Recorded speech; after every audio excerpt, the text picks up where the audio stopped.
Jacques Prince, bonjour. Oui, bonjour. Vous êtes professeur émérite au CNAM. Vous avez participé à la rédaction de l'ouvrage L'intelligence économique, coédité par Xerfi et De Book. Plus exactement, vous avez écrit le chapitre 8 qui est intitulé « Les normes, une arme stratégique », 3 petits points, quand on a une stratégie. Alors déjà, pour que l'on comprenne bien, en quoi est-ce que les normes sont un levier de réussite dans l'économie? Je reprends le titre de la sous-partie dans laquelle figure votre article.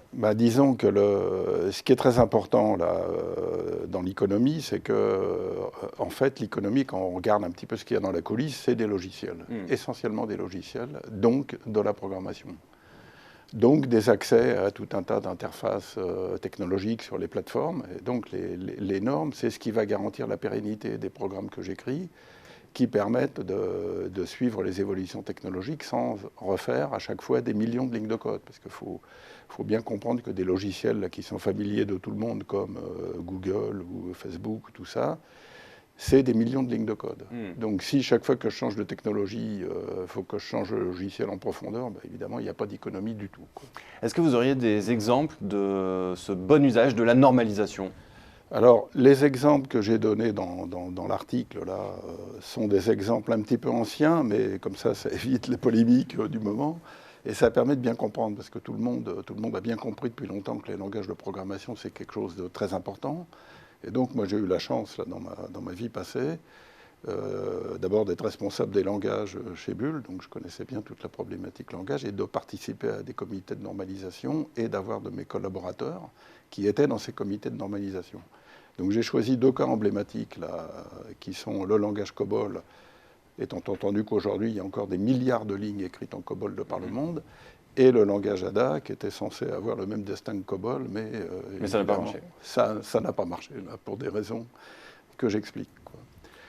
Alors, qui sont aujourd'hui les acteurs de cette normalisation et quels sont les processus ? Alors, les acteurs de la normalisation, c'est plusieurs groupes de personnes, quoi. Donc, dans l'article, là, j'ai suggéré d'analyser ce qui se passe dans le monde de l'économie en utilisant des schémas qui ont été élaborés il y a plus de 40 ans maintenant là, par Gilbert Simondon et un peu moins par Bertrand Gilles, et également les études stratégiques là, de Michael Porter, là, qui est un professeur à Harvard bien connu, sur comment on acquiert des avantages compétitifs. Donc en fait, une normalisation, il y a en gros trois groupes d'acteurs. Il y a les usagers, il y a les gens qui réalisent la technologie, les usines, quoi, des choses comme ça. Par exemple, dans le cas des données, il faut fabriquer des disques, donc il faut fabriquer des millions de disques.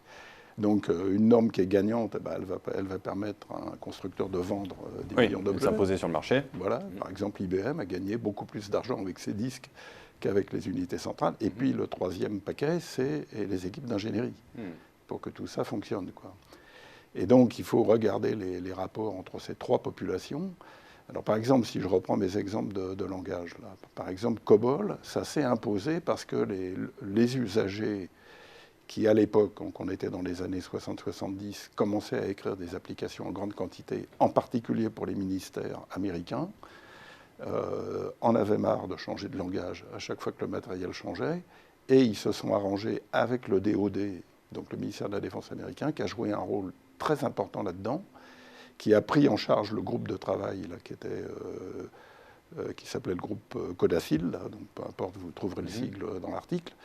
Et c'est à la fois le DoD et ce groupe qui, en fait, a lutté contre IBM, parce qu'IBM était bien content que les gens travaillent en assembleur, comme ça, à chaque fois qu'il y avait un changement de machine, les usagers passaient à la caisse. Donc, à un moment, le DoD, bien qu'il soit très amical avec IBM, on a eu un petit peu assez, et ils ont décidé de normaliser un langage.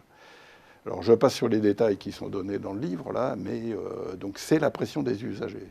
Avec une personnalité charismatique du DoD, là, qui était une dame, une des premières amirales de l'US Navy aux États-Unis, qui a joué un rôle de modérateur et en même temps, je dirais, très incisif, très influente, pour que cette normalisation se fasse bien. Et ça a été un grand succès, puisque aujourd'hui, le COBOL, il est loin d'être mort. Oui, oui. On parle de Python, on parle de tous ces trucs-là, mais il y a beaucoup plus de lignes en COBOL qu'en Python, quoi. Encore. Eh bien, merci beaucoup, Jacques Prince. Pour ceux qui veulent en savoir plus, donc je renvoie au chapitre 8 de votre livre, L'intelligence économique. Merci. Eh bien, merci.